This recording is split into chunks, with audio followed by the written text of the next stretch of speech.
As a teen, I was square in so many ways. I couldn't sing or dance, and I didn't do drugs. But like most of the girls, I did like boys. I was a classic example of the proverbial good girl who liked bad boys. In fact, one brother named Kent, who used to live in Virginia, recently told me of his memory meeting with that I was the, quote, only virgin he knew that didn't want to be a virgin. So when we were teenagers, he told me stories about how he and his homies went into DC and burglarized houses. And the first time he told me this, he saw the horrified look on my face, and he quickly added, but don't worry, Anita, they was all white folks' houses across the park. I gave a sigh of relief. I could not have a boyfriend that stole from Black people. But it didn't dawn on me at the time that he didn't know for sure that they was all white folks' houses. And it also never dawned on me that one day one of those houses could be mine. So of course, Kent ended up landing himself in jail, and he kept talking about how he was going to contact his lawyer. And he seemed proud that he had a white lawyer. And it perplexed me. How could this dude afford a lawyer and who was on call, and a white lawyer at that? I wasn't aware of the Sixth Amendment. I knew nothing about court-appointed lawyers either, although one day I would be one. All I knew was that Kent had his own personal white lawyer that he called whenever he got in trouble. So I bumped into him recently after not having seen him in over 30 years. What do you remember about me? I asked him, explaining that I was writing a book. You were strange, Anita, he immediately volunteered. You was a virgin that didn't want to be a virgin. You want your cake and eat it too. You always sent me home with a case of the blue balls. Yeah, something else, Anita, he continued. I cut him off. Remember, my name is Nkechi now, and has been so for over 40 years. Oh, yeah, right. Nick, he stammered, attempting to pronounce my African name before giving up and saying, anyway, girl, you almost got me killed. What you talking about? I asked curiously. You know I was a thief, he continued. You know it's hard to catch a burglar. It's something like catching a ghost, but I was finally caught.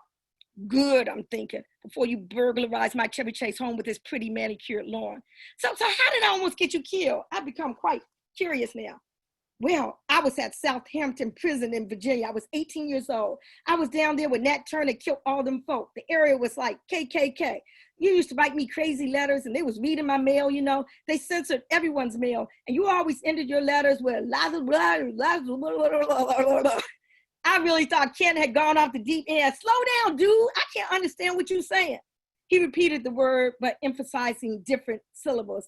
Lots of the mantashu tashinda bilashaka.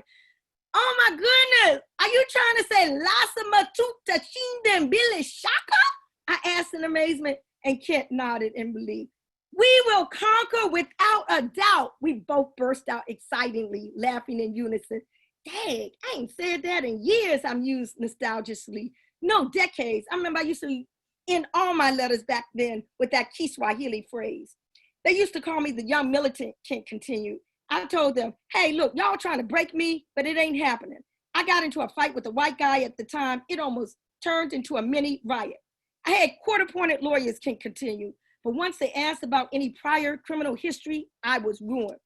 I know what you mean, I added. It's so easy for Black folk to have priors due to the way policing is carried on in Black communities. Kent, however, didn't seem interested in my analysis. He continued, if it were not for Second Genesis, I would have been in prison for a very long time. It literally saved my life. I didn't expect to be 25, but the director, Barry Francis, took time with me. It was a drug program, and I wasn't addicted, but going through the program was a quick way to keep from going to prison forever. I was somewhat familiar with Second Genesis. It was an alternative to incarceration before drug courts. However, to be eligible for Second Genesis program, one had to be drug addicted. Kent had not been addicted, but asserted that he was in order to partake in the program as a way to sidestep imprisonment. The same situation exists to be eligible for housing services. One had to be deemed homeless to qualify. Apparently, folk in dire circumstances sometimes feel it necessary to pretend to fit a certain profile in order to be eligible for much needed assistance, often reserved for what's deemed to be the most desperate cases.